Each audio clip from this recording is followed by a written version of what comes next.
Well, hello out there in streaming land. I'm making sure that we are up and over every place. Welcome to the Digital Media Track stream. I'm not seeing us yet, and that's a little disturbing. Okay. This is where I'm trying to be patient. I'm not patient. But I'm going to go back here.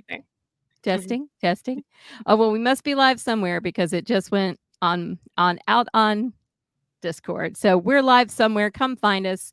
I think we're live in all the good places. We are. So we should be on Facebook, Twitch, and YouTube. And I just want to say welcome. I'm Tyra. And sometimes I wrangle for social media. Sometimes I don't. And sometimes I run the stream. And sometimes Charles does. And sometimes random people do. So if you ever want to be a random person, let me know. But tonight, we're going to be talking to women in digital. And I can't wait to have a conversation with these three ladies. So, Dana, do you want to start us off and tell everybody who you are and what you do? I am Dana. I am a woman of many hats. I True. I have Danique Events, which is my own brand for photography, event planning, and various content. And then I also am the executive producer and co-host for the Moana Nui podcast, the line producer and graphic designer for the Bop with the Yellow Power Ranger Karen Ashley for that show, and a whole lot more behind the scenes with working with various cons like DragonCon, MomoCon, and so much more. Ooh, you're getting ready for MomoCon then. It's coming. Yeah. Oh, yeah. Be here Sarah, before you know it. I know. Yeah. It's like I'm in the midst of grading. I don't know what anything else is happening. Yeah. Between the rapid fire of emails that I'm getting sent from people asking questions for my department, it's just like, look, calm down. But I know they're excited. They're excited. They want to know everything. And it's like, just be patient. Emails will be coming out with more details. Yeah. Patience. Patience is a virtue. Yeah. Everything happens in its own time. Yes. Well, Sarah, do you want to tell us about your confusing hats? Okay. Well, I'm Sarah Rose.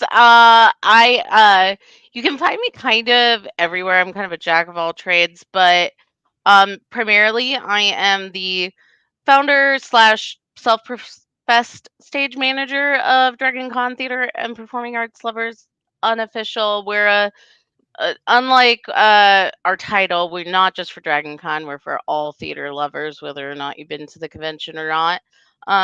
We are just here to talk, to give the love of theater, and so I'm the person who makes it all go. That's right. So you're kind of like a traveling troupe.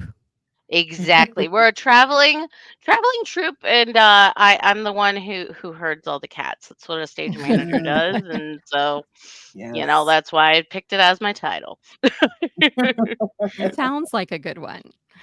So, Michelle, you want to tell us what all you do besides being an awesome volunteer? Oh, I don't have a whole bunch of hats, but yeah, I'm a volunteer on the digital media track. So definitely people that go to DragonCon and walk into that room will probably see my face, especially in the mornings. Excuse me, I'm getting over a cold, so it's a little interesting. Oh, no. I'm okay now. It's fine. It just won't go away.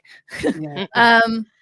And then I co-host with my partner Flicker Effect, which is a podcast about pop culture, entertainment, really kind of anything. We talk movies, TV shows, we talk comics, we talk anything interesting in pop culture that's going on at the moment. We'll cover it for sure.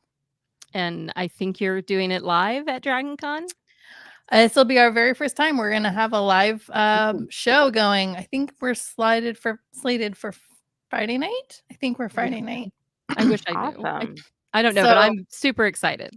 I'm super excited because on my show, it's, I'm the only female and I have 3 wonderful gentlemen. One is actually my partner. And then the other 2 gentlemen are in California. And so one of them is going to be coming to the con for the very first time. So on top of just experiencing DragonCon for the first time and getting completely overwhelmed by everything, we're going to be like, hey, on Friday night, we're doing a show, buddy. It'll be great. It's going to be Here's a paper bag. Breathe into it. It'll be okay. Yeah. It'll be fun. It'll be good times. So I think you kind of brought up something. You're the only female on your podcast. So what is that like for? Is this your first podcast, Flicker Effect? So far it's my first and only one, although I've definitely toyed with doing my own individual podcast, but I feel like I like so many things. Sometimes it's hard for me to find a narrow path. Oh, isn't that? I mean, yeah, everybody's interested in everything. And so it's hard to say, like, do I want to focus on like a specific movie or show and talk about with other people? I think whatever I do develop is most likely going to be a female-centric show and opinions of females and I love my boys, but with me being the only girl, I definitely have a feminine eyes to a lot of things. And so there's definitely a lot of things that I'll point out that they're like, oh, wow, I didn't even think about that from that perspective. And I'm like, oh, that's because you're not a girl. Like, you don't have those experiences. I know. It's all about point of view. Exactly. So, it's always kind of fun and interesting. But yeah, that's basically my voice on the show. Is so sometimes I wind up loving chick flicks and they don't make any fun of me for it because I don't make fun of them for their stuff. So we don't yuck anybody's yum. And that's kind of one of our codes. That's a good code to have, I think. Yeah. Now, Dana might poke a little bit of fun, but it's all in jest. As long as you know it's in jest, you're good. Yeah. As long as it's not passive aggressive fun. Right. Yeah. No. I had a passive aggressive fun co-host, so I might have jettisoned. Hopefully he's not listening. I'm sure he's not. If he is, oh well. I'm sorry. But yeah, I found it to be challenging sometimes. And occasionally I would be podcasting with guys who would not let the woman have a moment, to be able to get that point of view in there. So Dana, you actually co-host with another woman for Moana Nui, don't you? That is correct. And it's one of those that when we established Moana Nui, we were trying to find, we wanted a podcast that kind of filled in the blanks for things that give a safe space for women to speak, but then also the BIPOC community, that we also have a platform for them without feeling like, they don't have a voice. So that's kind of how we got that started. And then the BOP is two women, Karen Ashley and Christy Renee. Christy Renee is from the group Crush, that actually Karen and Christy were in that musical group together back in the 90s when that group came out. Most people know them from the Mo Money soundtrack, from that Mo Money movie. And then they also we have one guy, which he likes to remind us we dominate him because I'm in the background and they're in the front. And we have one guy, which is Hilton George, the founder of BlurCon, that is on the show. So we have one guy, three girls. Seems reasonable to me. Yes. You're like the reverse of Flicker Effect. Yeah. Yeah. So Sarah, in your wandering traveling troupe of theater. I love that. I'm gonna steal that. Oh, please go. So how do you guys have a bunch of different perspectives rolling around? Well, right now, it's pretty much me and then Gary Mitchell, who he has his hat and all sorts of things. He does the podcast of the Amontillado. He's gonna kill me if I said that wrong. It's a horror podcast, but he also is one of the co-directors of DragonCon Sci-Fi Classics track. And so convenient. Exactly, he is he's there. He helps me admin the Facebook group, and especially around DragonCon time is a lot when he gets involved. He does a lot of moderating because we partner with other tracks, I don't know what tracks we might be partnering with this year. Maybe a couple on digital media. We are.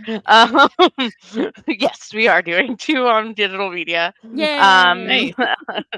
But no, he does that. But for the most part, I'm gonna be honest, it's kind of me, myself, and I. I am getting ready to actually start a podcast after DragonCon with my friend Sorsha, where we're gonna be talking about fandom, and we're gonna be talking about some of the connections between fandom and like the theater. We have a lot of kind of cool ideas. We were supposed to start that up here. In June. We were supposed to start posting content, but life. So we're gonna hold off. Probably start in October for that. So Nice. It's okay. I'm hoping to get back on my Geek Meets Social tomorrow after I turn in grades. I have a lot of teacher friends who are pretty much like life outside of grades right now, finals, everything else. Like, no, it's just It's crazy. grades, finals. Yeah, no, it's nuts. So I thought we'd talk about the good, the bad, and the ugly of being a woman in social. So who has a story connected to one of those? Oh, goodness. Everybody. I mean, I feel like we each probably have a story for each of those headlines. It's a matter of which one do I want to tell? Like, pick one. I think somebody and we'll just go around. That works. Okay, who wants to start? We'll just start there. Eeny, meeny, miny, mo. There we go. Okay, Michelle, you get to go. Oh, I get to go. I did it on the screen. Let's see. The good, the We're bad, going the Wittershins, ugly so podcast. prepare yourself. So, Sarah, you're next. It's like I don't want to sound naive when I go, I don't know if I've really had to experience. I think I'm trying to think of like bad and ugly, and I'm like, I don't know if I've actually had ugly rear its head at me yet. Most of my podcasting experience has been pretty positive and good. I've luckily, I started on this podcast as friends with these guys, and so like we've known each other for a little while. We've done cons together, so we don't really ever have had any issues between all of us, I would say. And even we don't have a huge audience, so we don't get what little interaction we get from people when they post or comment is usually pretty positive. I would say if anything, I probably go with the good of the podcast is that like the guys are on the show, and there's a lot of times that we'll be talking about, say, a movie or a show, and then they'll completely like not talk about something. I'm kind of like, oh, well, didn't you guys think that this blah, blah, blah was kind of weird how that situation happened between those two characters? And they're like, oh, no, actually. But now that you say that, and I'm like, here I am. So I would say the good would be that I'd bring the female voice and the female thought process sometimes to the conversation and the table at hand. And some people, that are listening to us will kind of chime in and be like, I'm so glad you brought that point up. I was thinking the same thing. And I'm like, yay, it's me. I'm the voice. So I would say probably the good news is like I get to be kind of the femme voice for our podcast and opinions. Not that like I have all the opinions for all females all over the world, but I see things that the guys are not seeing sometimes. And so I think I'll go with I'm the good, and the good is that I get to be the female voice for us. I like it. Oh, okay. Yes. Okay, Sarah woke up. She's with us again. I guess I'm next. You warned me. I'm next. I did. I warned you. So I guess I don't know if I have necessarily an ugly, but I would say the bad part for me is, a lot of our society is built with like male dominance, and the men are in charge by default, or the man is the decision maker and things like that, or the leader or whatever. And so sometimes I have to kind of like fight that perception, not necessarily on my my co-admin's side, but just from like a perspective, an outside perspective, because like it's just hard. It's people automatically assume a lot of the time that, well, Gary's the one making all the decisions, and it's like, well, he makes decisions, I make decisions, we make decisions, or they assume like, well, Gary started this, and it's like, well, No. yes and no.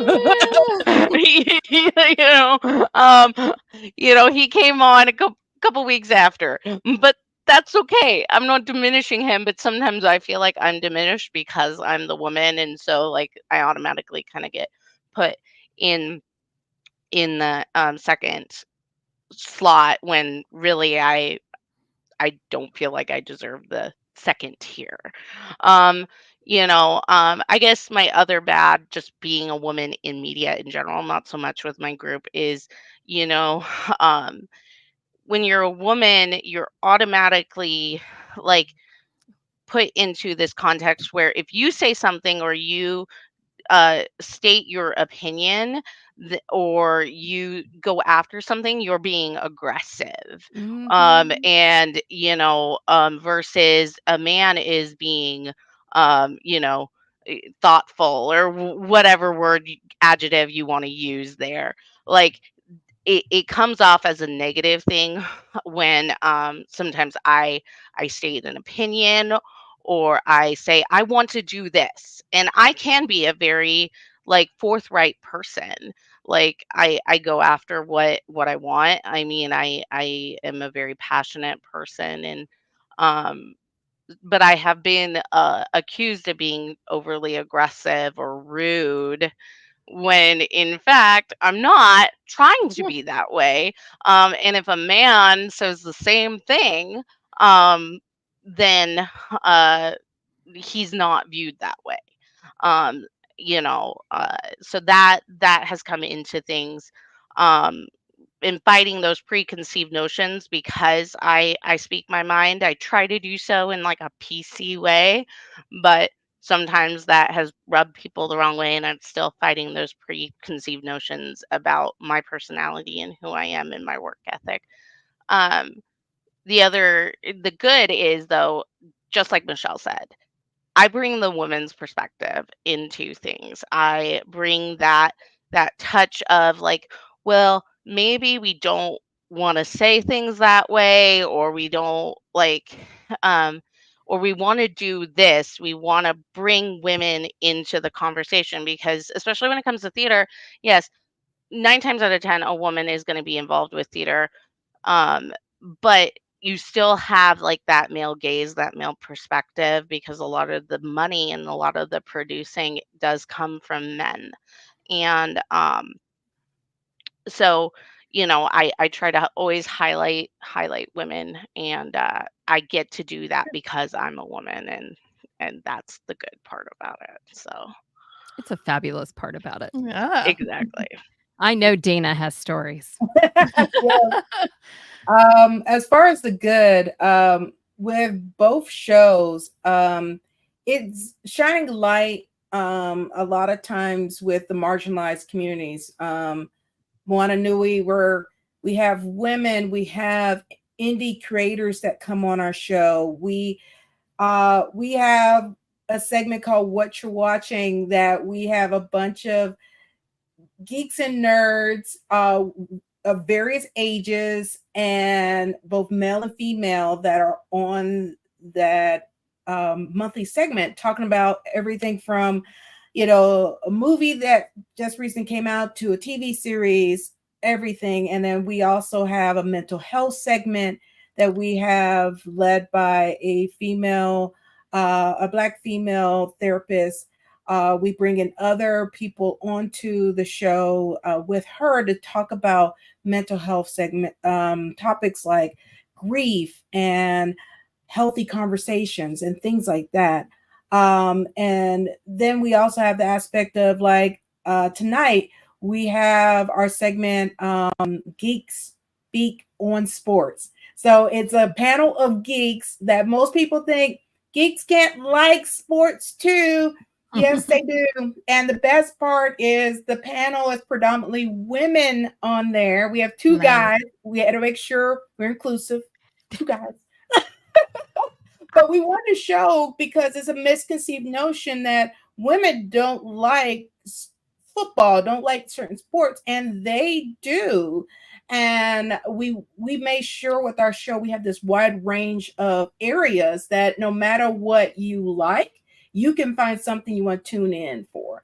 And then we also do special segments for Native Hawaiians, which tend to be a very silent voice in the community. Absolutely. And we try to bring up topics and things that affect the Native Hawaiian culture, because this month is Asian American, Native Hawaiian, and Pacific Islander Heritage Month, but we always hear more of the Asian side this month, and you rarely hear anything of Native Hawaiians on topics or panels. You may get a few Pacific Islanders, but Native Hawaiians are rare in between. So we're trying to break that stigma through the show. So I love that we're doing something that is no one else is doing in the podcast community. And the BOP, it's 3 nerds. You know, one's a con founder. We got a Power Ranger and voice actor, and then we got a singer. And they show that they're geeks and nerds too, and they talk about everything from hot topics, that stuff that's going on in the news, both political and entertainment, and then movies and shows and things like that. So I like the fact that both shows are showing a different side to, especially celebrities. Everybody think they're supposed to be this one thing, and when they state an opinion or anything else, oh goodness, everything goes to hell in a handbasket. Yeah. And heaven forbid they're human. Exactly. So that show allows that aspect. The bad is there's, part of the reason why I'm doing the show is very few female-led shows are out there for executive producing. You may have one woman as a co-host or involved in the process, but it's predominantly men. And it's sad, and especially when you start getting into the BIPOC community, you start getting very fewer there. And then both me and my co-hosts are from Hawaii, so you get even fewer that are out there that are Hawaiian led co-hosts that are leading a actual show. So I think that's the bad. The ugly, I will say not show-wise, but I am a newer cosplayer. I started cosplaying in 2019. The ugly is the misconception. You are. I have many hats, I said. I mean, you are absolutely a unicorn in the digital media community. Thank you. Well, and the funny part, because I am a photographer, I photograph for like the 28 Days of Black Cosplay, things like that. So 2019, after a lot of cosplayers really pushed me into finally cosplaying, I got in front of the camera doing that. The less than 5 minutes after I started my social media accounts for my cosplay name, I get 3 guys slide into the DMs, and yes, 2 of them sent me pictures that I didn't want to see, and I'm like, and I'm looking at the picture, and I'm dressed as Captain Yodoichi from Bleach, 4 layers of clothing on. So I'm just like, what in that picture says, yes, I must send her a picture. I need that in my life. Yes. And I would like to get to know you better. Well, I got to know you in a side I didn't want to know you, and I don't think I want to get to know you. But not impressed is the answer. Yeah. Exactly. And it's like, if that was how you supposed to get my attention, sir, you didn't get it. But that was one of those. I reached out to some of the cosplayers I know in the industry, like, Cutie Pie Sensei and things like that I've worked with and things like that. And I'm like, is this normal? I just experienced it. They're like, welcome, girl. Don't you hate it when you get welcome to the club and you didn't want to be there? Yeah, it's like the club you don't want to be a part of. Like, I totally get it, but I do want to say I love that you are highlighting the Pacific Islanders. That is amazing. Like, we are working with Alternate History this year to do a sing nice. along for South Pacific, and Yes. we are doing half sing along, half talk back, and Okay. we are talking about the musical. Not only its rich history in racial things, because I mean, if you know anything about it, like this musical, like it almost got banned in Georgia because of the song literally talks about how racism is taught, but also to Yes. talk about like that some of the younger perspectives, the concerns that younger people might be talking about. I'm hoping to pull my friend Natalie, who is a Pacific Islander, into that talkback portion because it's like, there are concerns, very Yes. valid concerns about these older musicals and stuff like that, and to have that voice. So um, I applaud you. I love that you're highlighting them because like that's the reason like I want to pull Nat into that topic because Yeah. I think it's so important. And it is a voice we don't hear. Yeah. Don't get me wrong. I love Tiki, but that shouldn't be the only Yeah. thing we talk about. Yeah. Native Pacific Right. Islanders on. So And that's I love awesome. that you brought that up because as Tyra knows, also my co-host, Moana, she is the real life Moana. Yes. She is delightful too. But Her books. she actually writes children's books that is both in native Hawaiian and English, telling stories of a lot of the myths of Hawaii from like a lot of the things like that. She's just released her third children's book of the series. And then the other part is she's involved also in the Lilo and Stitch comic book series. They just released issue 3 for the new series. So I didn't know that.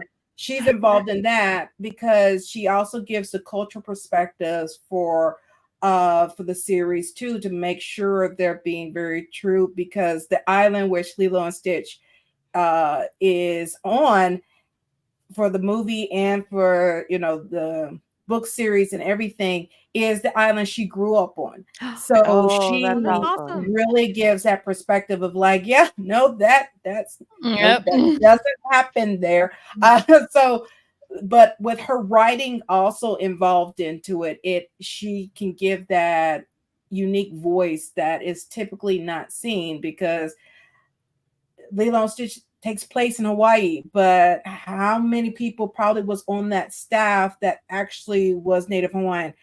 I only know of one who was Pacific Islander, Mr. Peter Ramundo. He is Filipino background. He was an animator on the series, and he will be at MomoCon. If you're going to be in Atlanta this month, he'll be at MomoCon. So, but it's like, but when you do look at behind the scenes, a lot of stuff that take place of those of the BIPOC community or indigenous cultures, you realize, oh my gosh, how many people are actually from that culture? Like, MomoCon, we're also going to have the voice actor for Pocahontas. She's actually Native American, which people probably don't realize.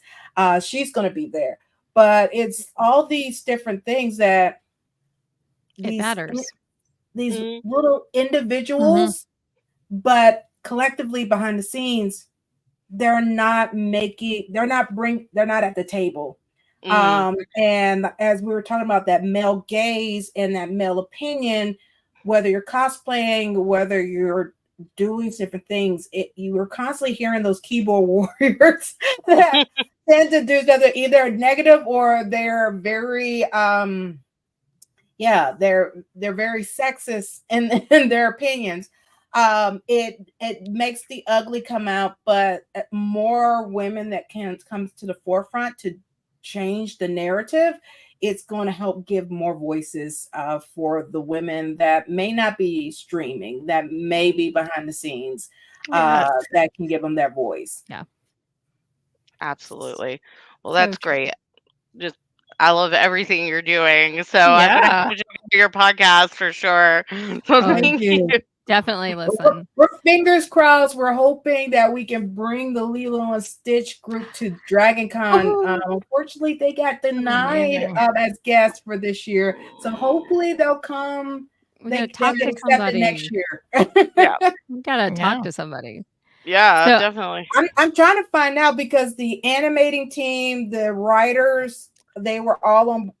I got them to fill out the guest form, and they were like, "Hey, they denied us." I'm like, "Y'all are behind Lilo and Stitch." Animation track, digital media would probably love to have you on there. We would. So diversity track, all that. Let's chat after this. Yes. Sometimes you can make a case. Is the thing. That's what I'm hoping for, because I'm like the children's track, that would have been ideal. Amazing. Yeah. I know Jonathan would have loved that. So just based on my experience with him. Yes. But it's definitely, I love the fact that we're having this conversation, and the fact digital media also have their panels for women in digital. So it can show women in the audience that, hey, there are women that are, when I made the post about tonight's show, I purposely put the music Unstoppable for our episode tonight, because as women are unstoppable. We are we make things happen. And it's so much better when we lift each other up.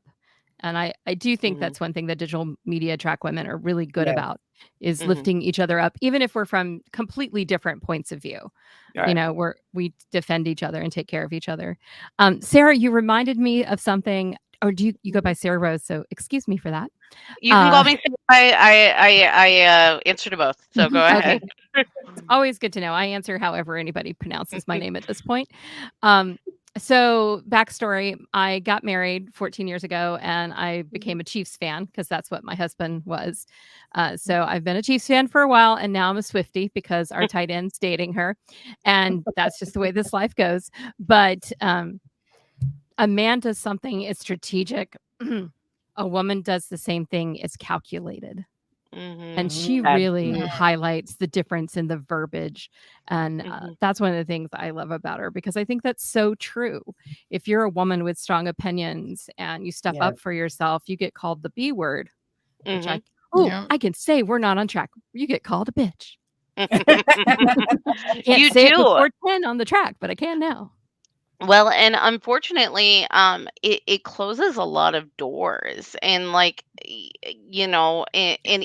it's sad because it even happens sometimes with other women. Like I've experienced other women closing doors for me when I am not, when I am just voicing an opinion that a man would not get dinged for, and that really, it's like I'm not one of these people who just say, well, just because I'm a woman I should get an off, but I am saying I should have the same benefit of the doubt, and the same, like, if you have a problem with something I've done, talk to me about it, because that is ultimately like how my the best communication happens, because you can't take like a 15 word sentence or whatever and make an opinion about somebody, and unfortunately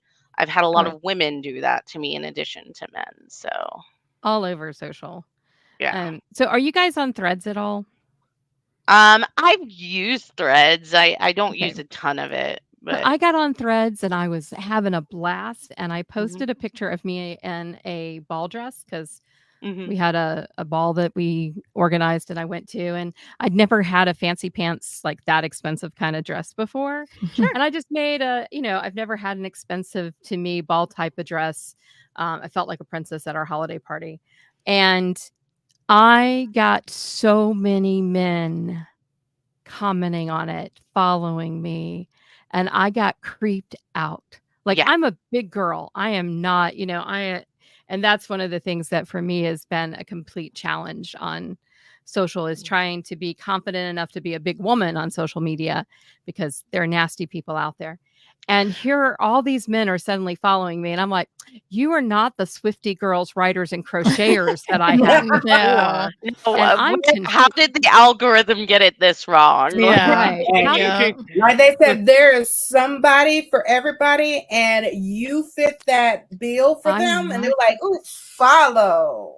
I was But like, sorry, just she's like, taken, buddy. there's a reason I keep most of my social media locked down, and the reason I didn't get super into Threads was because you couldn't lock down your feed. I don't know if you can now or not. I think you can. I think you can now, yeah. But you couldn't I'm do it, everywhere. and I was just like, I don't like not being able to have like that privacy, because that is the thing. I'm a big person too, and I attract one of two types of men, and I really don't want either of them. I just want like fellow geeks, nerds who wanna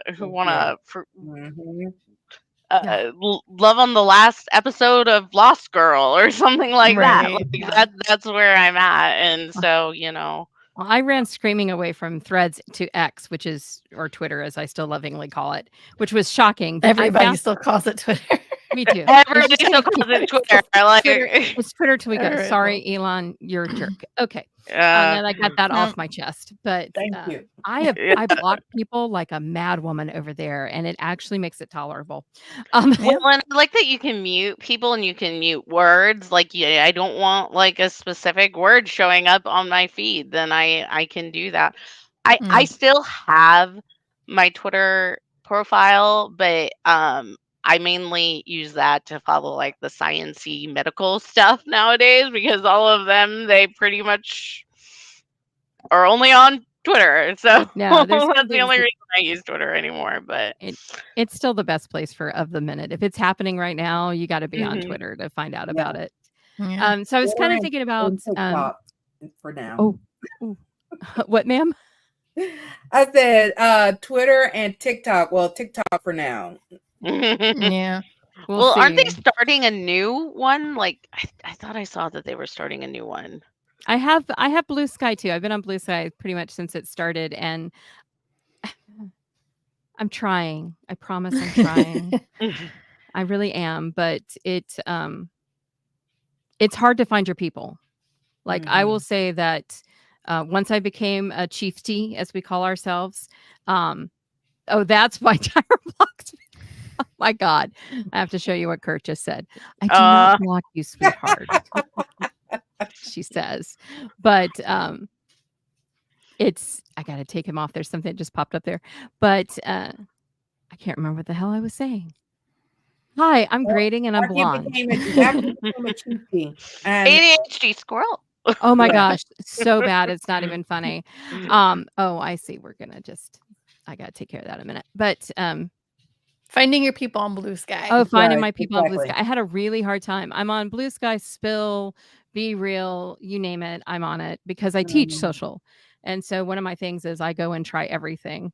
And it's not as user friendly. So Kev, maybe you can help me with it. I have faith in you that maybe you can help me. I need to take care of that in a second. I got to get over to Twitch. So ladies, let's see. I'm trying to think what my ugly is always being mansplained about the back end of things, like the SEO or the how you build a website or any of those things. All of those, Yeah. Which one do you want to handle, Kurt? I think One of you's got. Since you said Twitch, he said he can handle Twitch for you. Okay, well, we're gonna have a talk soon. Oh, Twitch. We tried to do Twitch on my group, and like we still do. I've been trying to stream on it, but like the only comments I ever get are the spam, like you want new followers and stuff like that. Those are the only comments we ever get on Twitch. So he's asking me to make him a mod. He's assuming that I know how to do that. Maybe you need to be mansplained on how to do that. No, I do. Joking. That's a joke. No, but that's the frustration with it sometimes is I feel like I just moderated him. Oh, there you go. There's times when I'm like, oh, I know how to do that. And I'll start doing things. And then some man will be like, oh, no, well, you need to try this and try to explain it to me. I'm like, no, I said I knew how to do it. I'm good. If I don't know how to do it, I will absolutely definitely ask you. I will say, no, I don't know how to make somebody a moderator. Would you please walk me through that? Yeah, I don't mind telling them. I like it. It bothers me when people do that. I look at them and go, I literally just said I know how to do it. So I'm good. Thank you. Bye. For my real people job, I'm in tech. I deal with tech stuff, and that is a big issue where I introduce myself on the phone, and they immediately say, I'm having this problem, so I need you to do X, Y, and Z because this is what so-and-so did to fix it the last time. I'm like, hold on, back up. I don't need you to tell me how to do it. If I'm taking your call, obviously I know how to do my job. So just like, if I need help, I'll ask. Like, otherwise, just like, don't assume I don't know what I'm doing. Go over there. I actually had a good conversation with my websites are all on Weebly because I'm not a HTML girl. And I had the best troubleshooting conversation with them that I've ever had in my entire life. Nice. They didn't mansplain me. They didn't talk down. They didn't make me go back over things. I loved it. They get 2 stars. The biggest issue is I work, like I'm taking 99% of my calls are internal employees calling me for help or having me do things, but most of those employees are men. And so they automatically like assume like this is a woman. She's just there to help us route jobs. And so she doesn't know how to do anything on the computer. And I'm just like, get in line. Like, I've been doing this 12 years, guys. Like, I guarantee you I've worked here longer than you have. So don't like assume. Yeah. So in the corner. Yeah.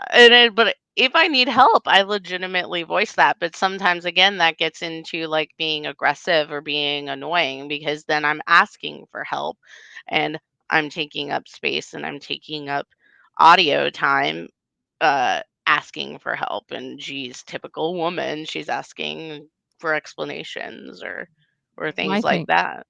My thing is I'm a crier. Like I will cry at the drop of a hat. Like I am your typical stereotypical, like I cried in class the last day, telling them about, go forth, do your journeys and stuff like that. I cry every single time.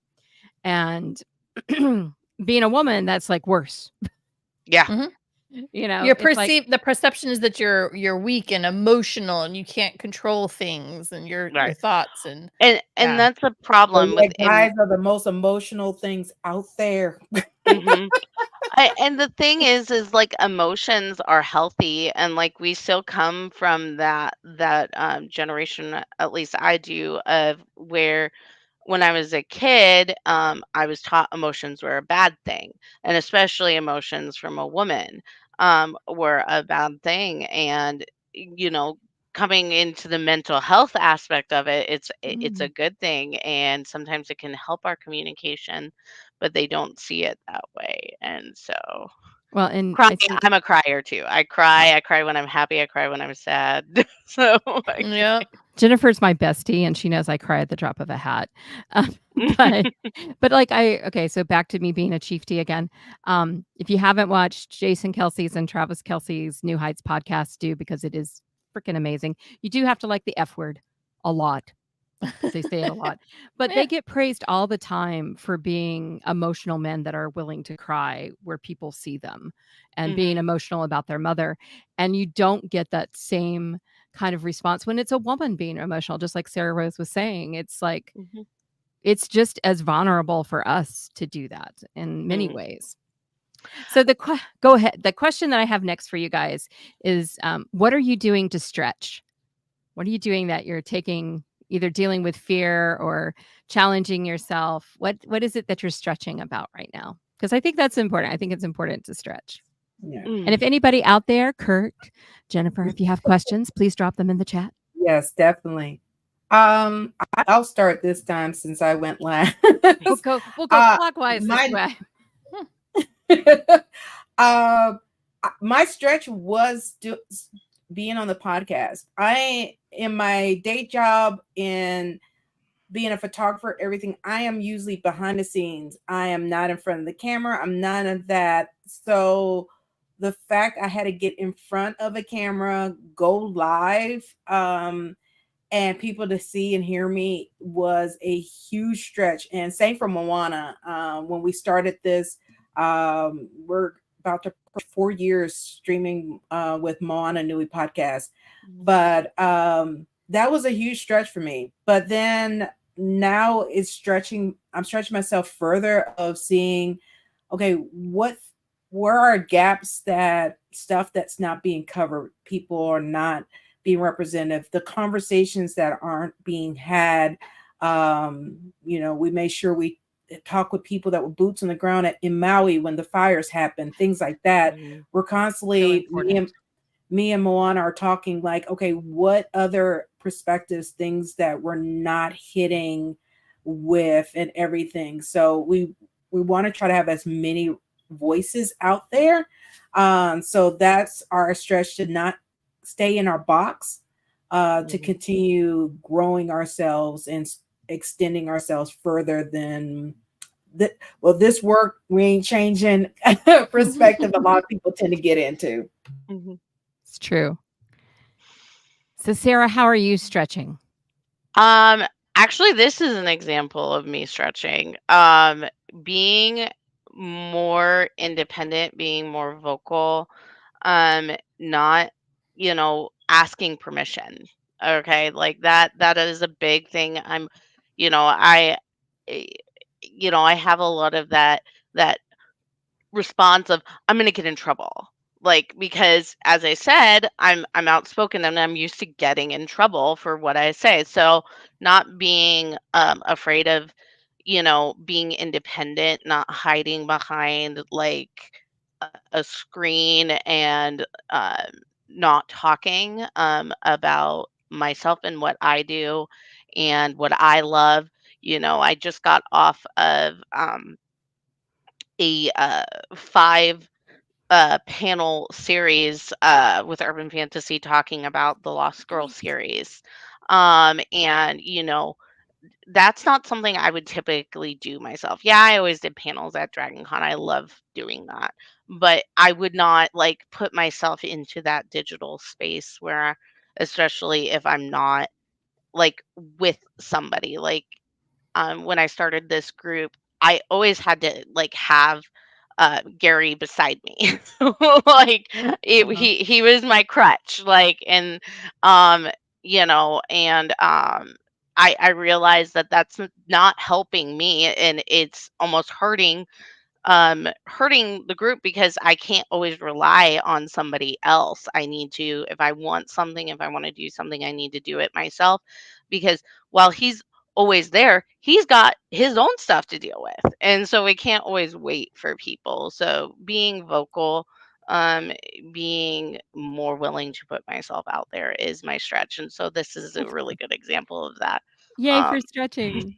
And also sending emails, like myself putting my name on things, like right now I'm into trying to get things approved for DragonCon mode, and like just sending it and like not waiting for approval, or like like getting second and third opinions on things. I just I say it and I do it, and I'm trying to build up my self-confidence. That's a And whole so thing, I that's think, like for women is self-confidence and imposter syndrome, and mhm, men have it too, but I just think it's a different bullywig, as they would say, right. for women. So, Michelle, how are you stretching? Well, I mean, excuse me. Like I was saying earlier, I've been kind of thinking about starting my own podcast. So for me, a stretch that I want to start going for is to come up with, create, produce, and just run my own show. I came into our show and it was already fully developed. It had been Mhm, going on for years, and while the cast of co-hosts had kind of changed throughout the years, the show itself, nothing new was happening. So it's something that I didn't have to go in and go, oh, maybe you should do this or do that. But for the most part, I didn't really have to do any of that. So I don't have to create it. Like my partner, it's his show. It's his baby. He's the producer. He's the main host. Like that's his thing. mhm, So for me, my stretch is very similar to Sarah's. It's me putting myself out there. I'm going to want to create my own show, come up with, pick a lane of a show, and then actually like the topic, and actually figure out like, okay, well, I want to get some guests on the show and we want to have conversations, and actually produce it myself and hold myself accountable to a schedule and to do those kind of things. So We should be it's like, accountability partners. I mean, how many days did it take for me to get you a bio? I'm not like always the best, but I think I want to stretch to put myself first in this situation and create my own thing. And that's kind of scary, but it's also very exciting. So it's something new for me to do, is basically start from scratch and build my own show. That'd be my Right. stretch. But like another thing personally, honestly, I've been working on in the last few months is at work, is I've been writing emails the way a man would write an email. It's very hard to be straight to the point and Mhm. still not come off sounding like I'm angry in my email or Or worried about rude. sounding angry. Right. Or Or me worried about his. apologizing before you Right. even start.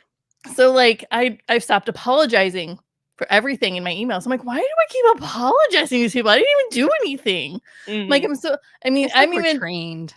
We think we are. I think we have it ingrained. Like I've been trying to work on just not even like going, my apologies for not getting back to you. I'm like, they wrote to me 4 hours ago. I don't need to Right. jump on everything. Like, so it's so silly, but honestly, like to relearn how to just correspond with people in a way that's not as the way I think most females, at least in my generation, were taught to correspond Mhm. with all their coworkers all the time. I'm like, I don't need to apologize. I don't need to have exclamation points. I don't need to be really flowery or like be really gentle in my intro of my email. I can just go, hey, Sarah, this is what's up. Okay, let me know if you have questions. Bye.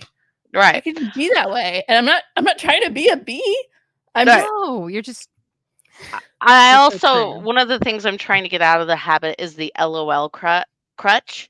Like oh of always Uh, using LOL to say I'm not actually being aggressive. I'm laughing, ha ha, or Yeah. I'm just kidding. That was a joke. Like yeah. the other I thing will though is not being apologetic about sometimes being aggressive is another thing. Like Mhm. you know, I've you know in today's world we're constantly told like if we want something to change, if we don't agree with something, we need to speak up and do it, and say it, and because that's the only way change is going to happen is if you talk. Mhm. But being scared to do that, like, and not, or doing it and then feeling like I need to apologize for doing it, being like, Mhm. I'm sorry, I don't know what came over me. No, I know Mhm. what came I over know me. what I happened here. disagreed with this. And it's not necessarily like, and unfortunately, a lot of the time, sometimes that's taken as a personal attack. It's not necessarily meant as a personal attack. It's more, I don't agree with this. This is why I don't agree with this. I'm not belittling you for not having that opinion, but I do think that my opinion deserves attention, and so I'm Yes. gonna say it. And so that's one of the things like I've done. And I unfortunately, like, I've been accused of mansplaining things, like at con. Like, my friend was getting ready for the rave and putting makeup on, and during a rave, and another one of her friends that I had never met, and keep in mind this is the late night rave, so it was like what, 3 a.m., 4 a.m. Uh, and he's like, I don't know why she feels like she needs to do that. And all I said was, well, it's a girl thing. Like, and he's like, and found out later he got really mad at me, and like kind of wrecked my last night of con because he got mad because he called that mansplaining it. And I'm like, no, it wasn't meant that way. It was just an explanation of you want me to get you into the nitty-gritty details of why my friend felt like she needed to change her outfit 3 times and change her makeup. Like, you don't want to do that either. Right. Like, it's a thing. Yeah. It's thing. I think what Kurt said is important here is this topic is interesting in my line of work. I'm trying to get guys largely to be less curt, to turn a phrase in emails so they appear more personal and less cold. And I think that's true. Like, it took me, I don't know how long to realize my old department chair was just being himself and was not angry at me. Because it's funny that you said that. I had the reverse for myself. I'm also ex-Army. So you're so straightforward to the point. I would send emails, and if you ever look into it, especially for teams, it's called the color wheel. You do this assessment, and it tells everybody's natural communication styles and how they will communicate and react when they're under stress and things like that, to help you know how to navigate someone of, for their different colors. And until I did the color wheel, everybody thought, oh, Dana is a green. This is someone that's very social, everything else in there. And our facilitator was like, no, Dana is a blue, a deep blue.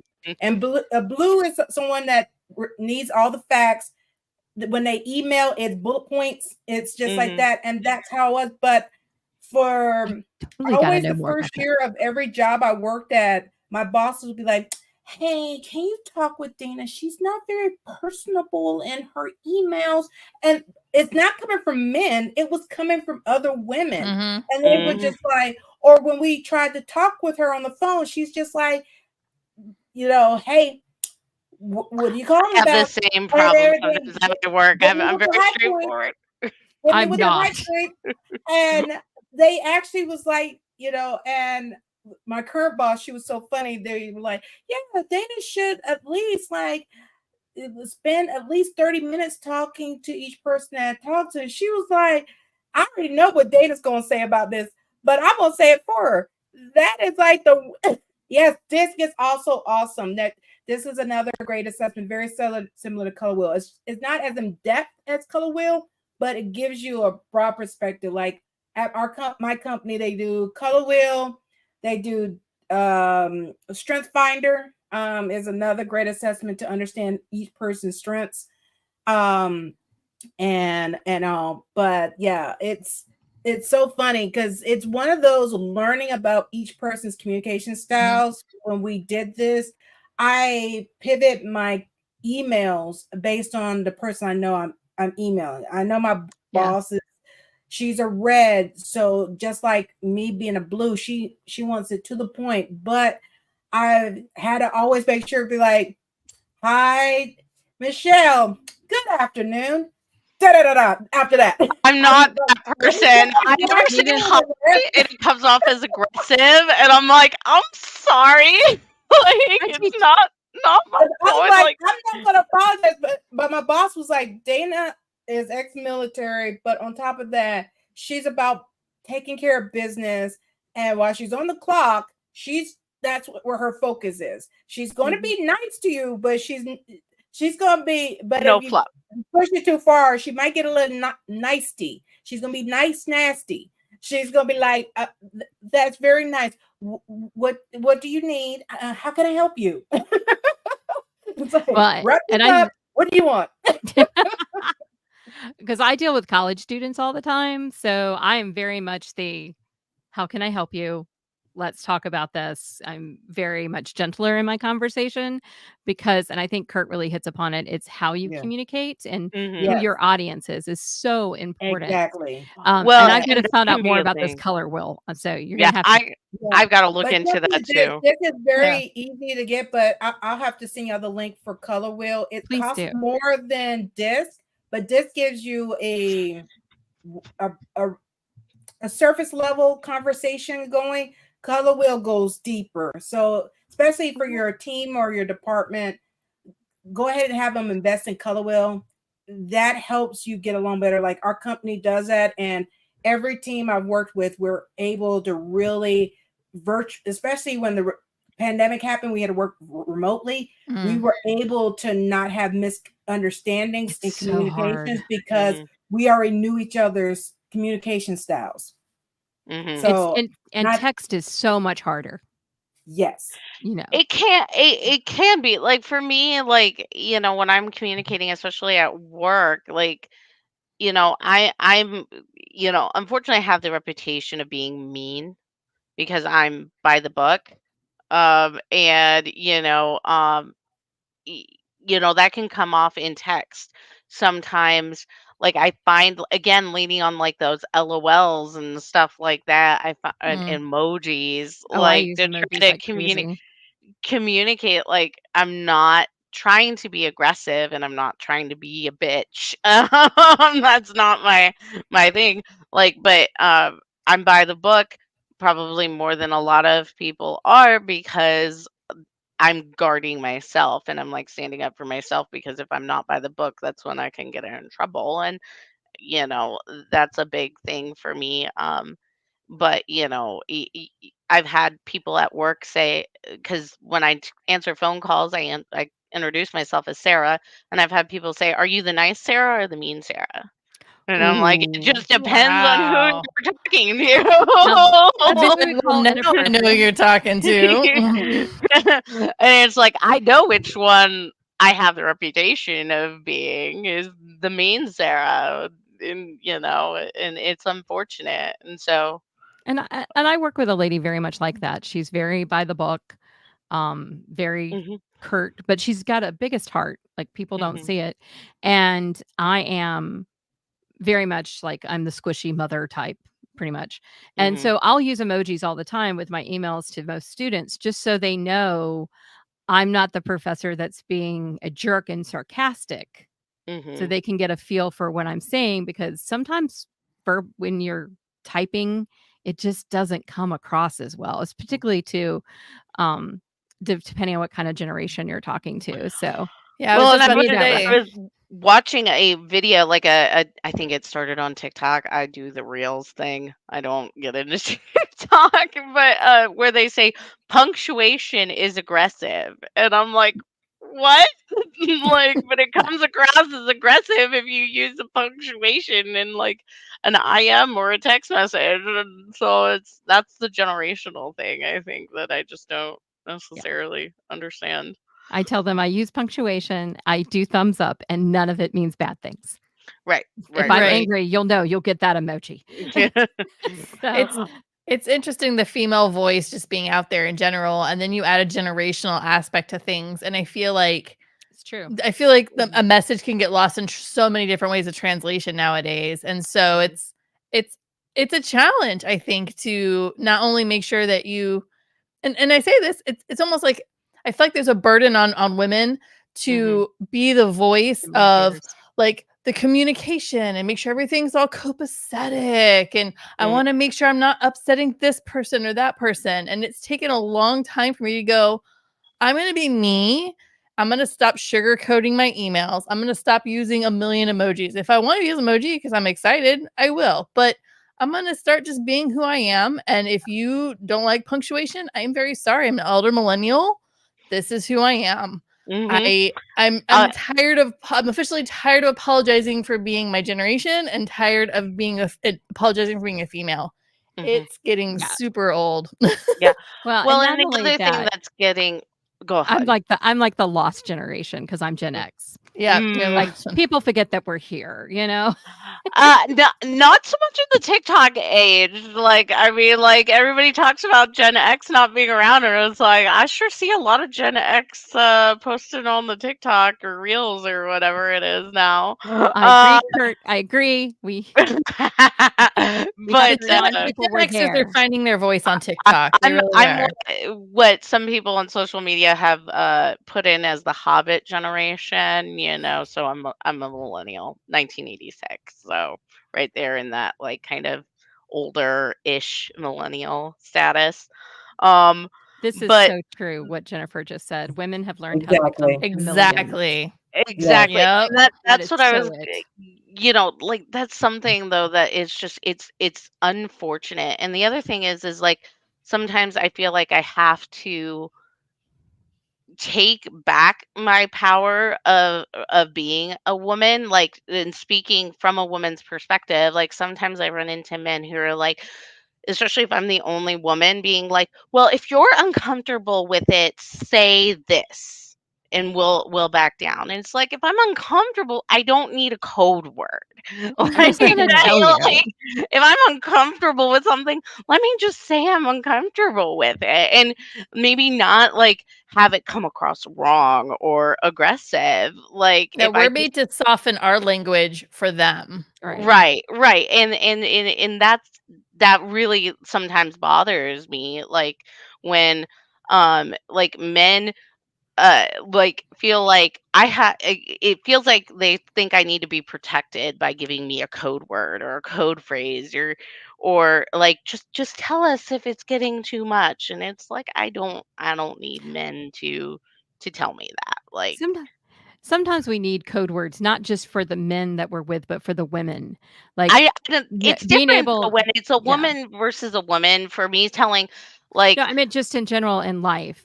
So, like my husband and I have code words that if we need to get out of a situation, we use me and my friends do too.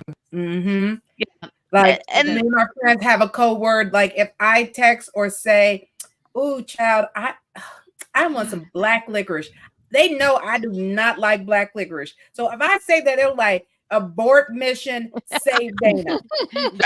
Get her out of there. Extraction Unit B is on go. Exactly. Like no, I have my code words that they know things are good. Things if I'm out on a date or something, we also have a code word so they'll know, okay, it's an emergency. Let me call, get her out of that situation or whatever. It's one of those that it makes it not, it's sad for women. We have to do that to not make it seem like, oh, we're making a mountain out of a molehill or anthill. There we go. But it's like, it's kind of like that conversation of man versus bear. A lot of men are still not understanding why women are picking a bear, and they're like, "Oh, well, you rather get mauled by a bear." We didn't say that. It says if we had a choice of being surprised in the woods by somebody, would we prefer being surprised by a bear or a man? We are going to say man, not say man, because a bear, we know it's going to be one or two things. It's either, as long as we're not messing with their food, or their cub, they're going to walk past us and leave us alone. But if we step into their territory or where their cub is or mess with their food, it's a problem. We already know what to expect with them.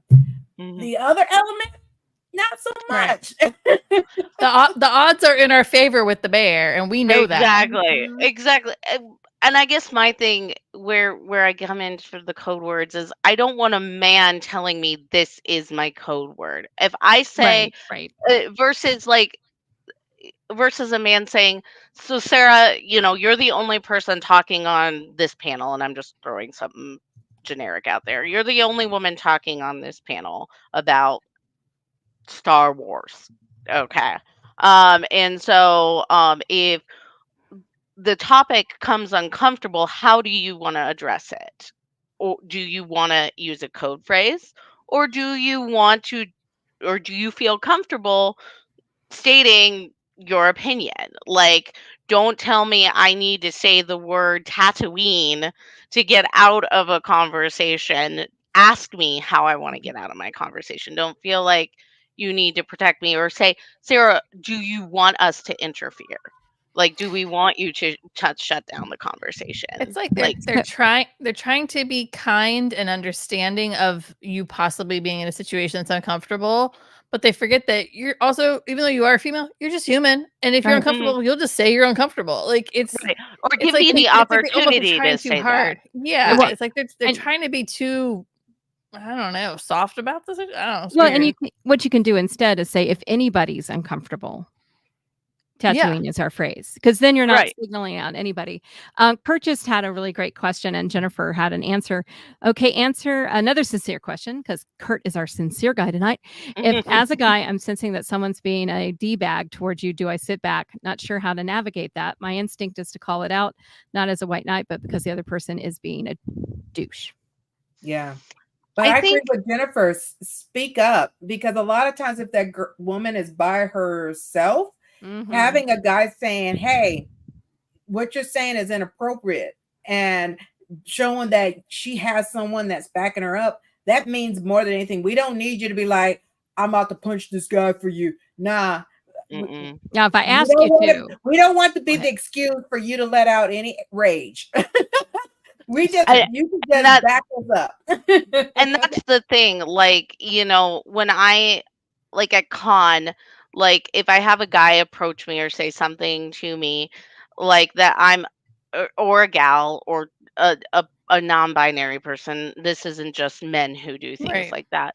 But if I have somebody who's being a douchebag to me, back me up, but don't speak for me. Let me, now if I'm sitting there and I'm like crouched in a like fetal position, by all means be that white knight or whatever, because maybe that's when I need it. But like being backup, being a support, that's when to do it. Because, you know, I don't, if I feel like I need a guy to support me, most of the time it's going to be like, I've felt uncomfortable with this person before, and I'm going to approach you to say, I need you here to back me up, or to stop this person. Like at one point, pre 2020, there was one of the mall cops in the Peachtree Center, and every single time I would go into the Peachtree Center for years,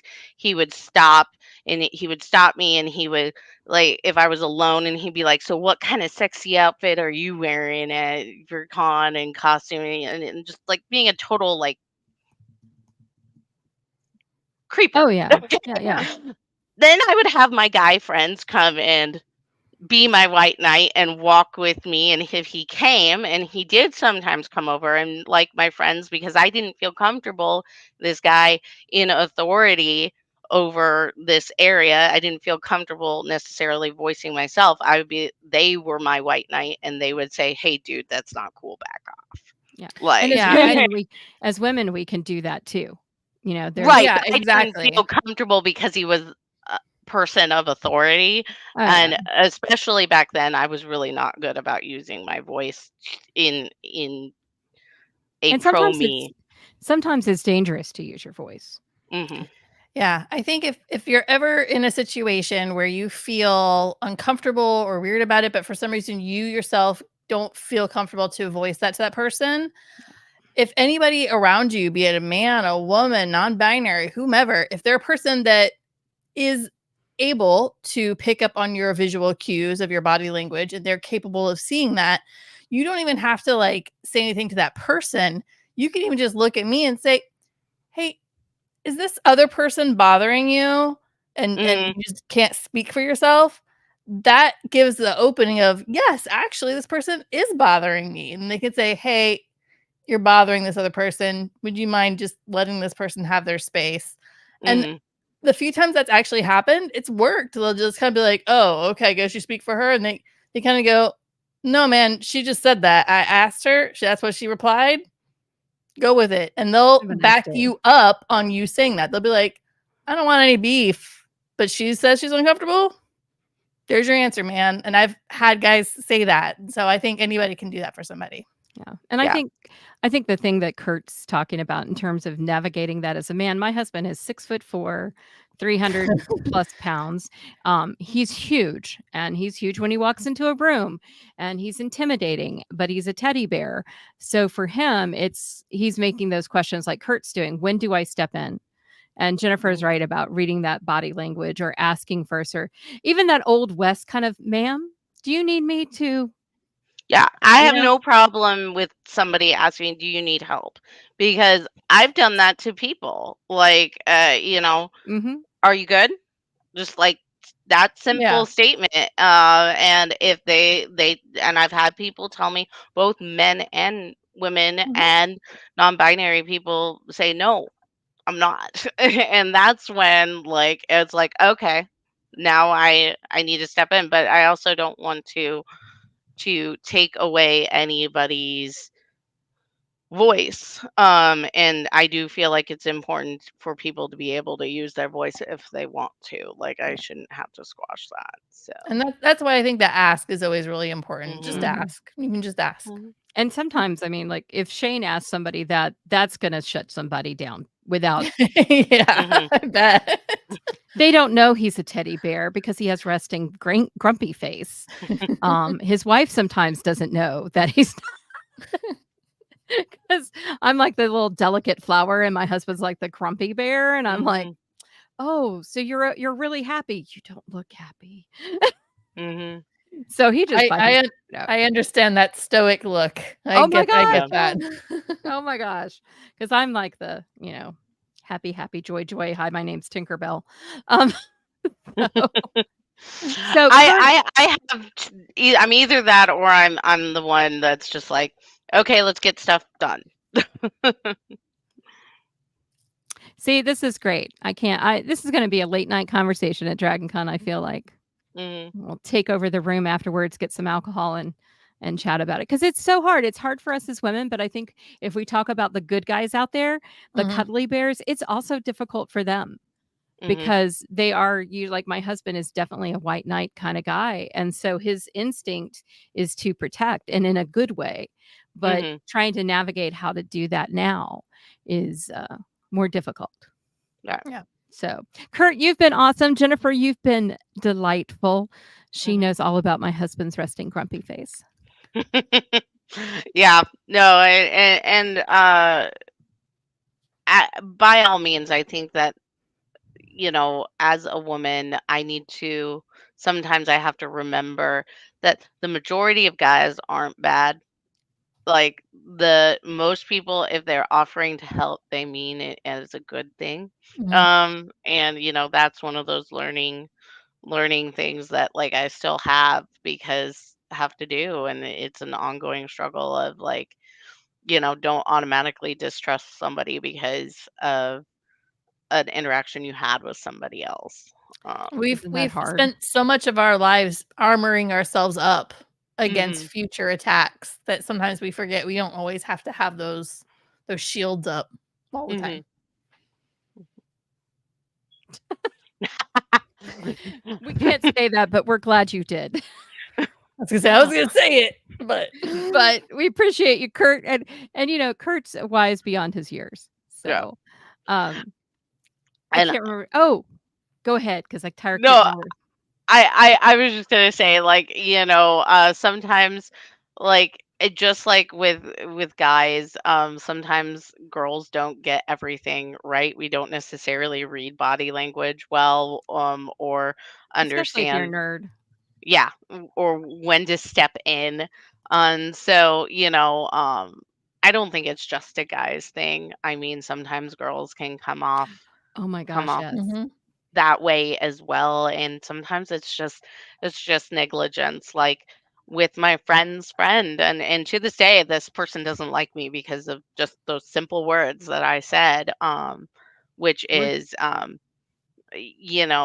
like, I didn't realize he wanted a real legitimate explanation. He didn't just want like the forward answer that I disagree, it was mansplaining, but he saw it as that way, and so, you know, I was dumb in that regard, and unfortunately, that door on their side is closed to me.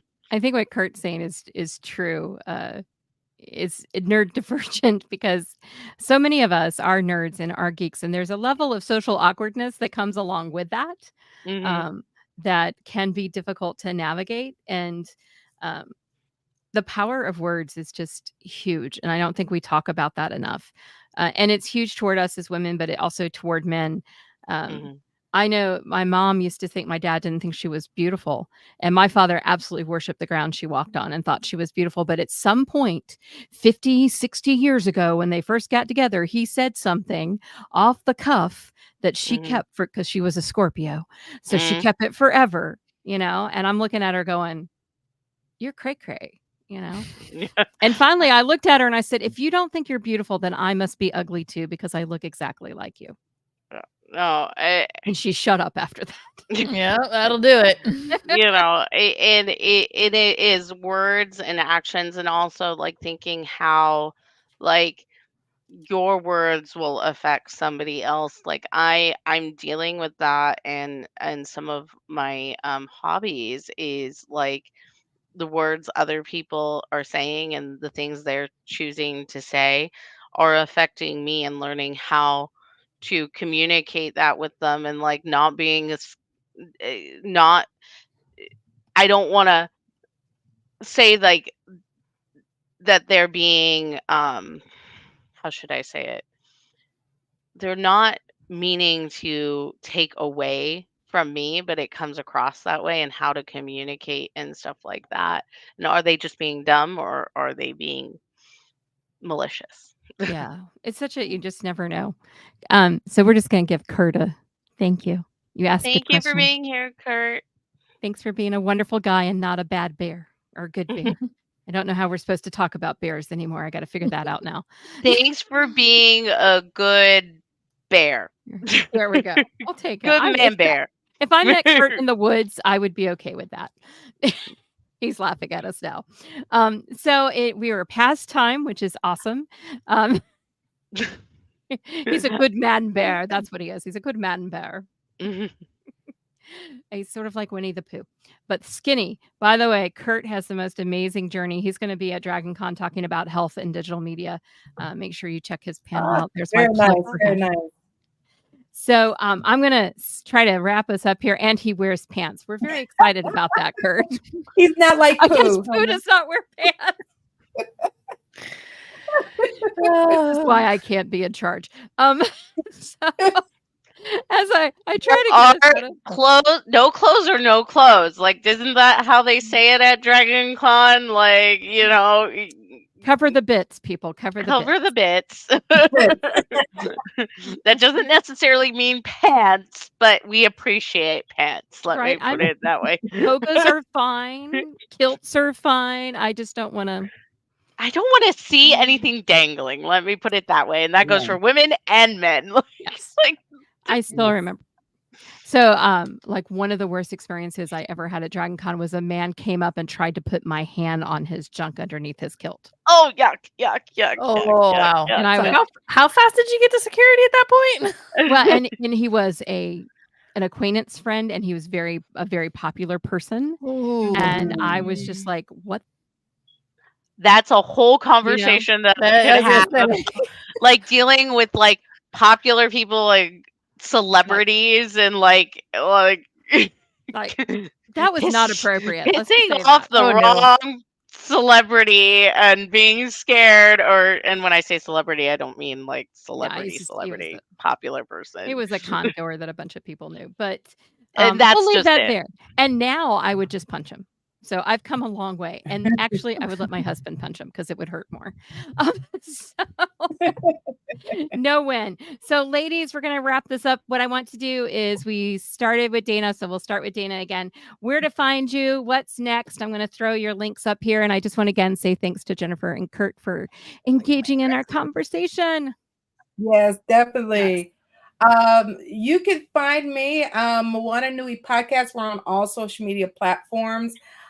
We stream typically most every Thursday, 7 p.m. and 8:30 p.m. Eastern.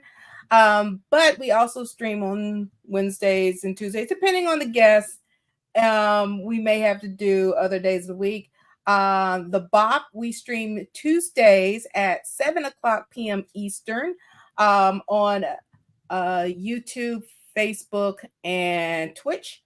And Danique Events, that's my photography side. You'll see predominantly cosplay photography on there. I do corporate, everything else. It depends on who lets me post or not. And I'm on all social media platforms there. And then if you go to the link tree at the bottom, you'll find all the other things, including my cosplay links out there too. That's awesome. They're all over there. Okay, so next up, there you go, Sarah Rose. All right. So, for me, you can mainly find me on the Facebook group DragonCon Theater and Performing Arts Lovers Unofficial. Again, super long name. A bit of a mouthful, but good for the tags, I think is what you told me last week, Tyra. But you can mainly find me there. I pretty much keep the rest of my social media kind of like friends only, like connected friends. You can find me all over DragonCon. I can't talk a lot about what I'm doing, but I can tell you I am cast directing DragonCon's very first Subspace Rhapsody picture show for Trick Track, which is the musical episode. We're going to be doing Rocky Horror Style Plus. I did cast it. There a couple of people that are on the digital media Discord. Almost said digital media digital are on it, including maybe a staff member. It might be a Klingon right now, so definitely catch it. Nice. Michelle, tell them all about. You can always take a listen to our podcast. We go live every Monday night at 9 o'clock Eastern time. It's flickereffect.com, but we stream on YouTube, Apple, Spotify. I mean, we're on all of them. So if you just go into one and search us, you'll find us. And then if you have interest to reach out to me specifically, under my name here on the screen, I put my handle on for Instagram. That's really the one social platform I'm on all the time. But you can also reach out to me through Discord. I'm getting back into being active again on Discord, especially within our digital media track. Yay. Since we're getting so much closer to con, which I can't even talk about how soon that's coming up. But yeah, now I've had to, I've turned on notifications for my Discord chats. So I'm available. After con, I need a break. I need a little break. That break could be a month. It could be, 7, but whatever. I needed a little break this time. And that's the other thing about the DragonCon Theater. We're not a track, but we do hold panels and digital panels. Next one is Wednesday on mental health. Sorry, didn't mean to steal your idea. No, that's awesome. We'll be back here. I'll talk to you about that in a minute.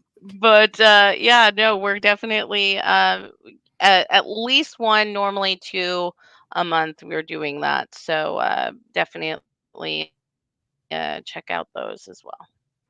That's awesome. So just to let everybody know, you can go to our link tree for the digital media track and find out more, including how to join our Discord, where the conversation happens 24/7. And sometimes we have notifications on. And sometimes we don't. But we're also on Instagram and Facebook. Charles keeps telling me we're on TikTok, but I'm not a TikTok girl. So maybe one of those people in my social media channel will do that. And I think we're going to be on Blue Sky. God help me, not me. So we'll be assigning that to somebody else. Just give it the Sky. Fine. That's it. Joe. There, you people want this. Go right ahead. So I'm Tyra, and actually, I didn't get to tell you, this is my stretch.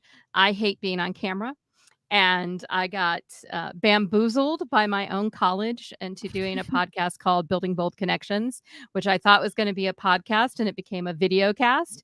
And I was like, what the?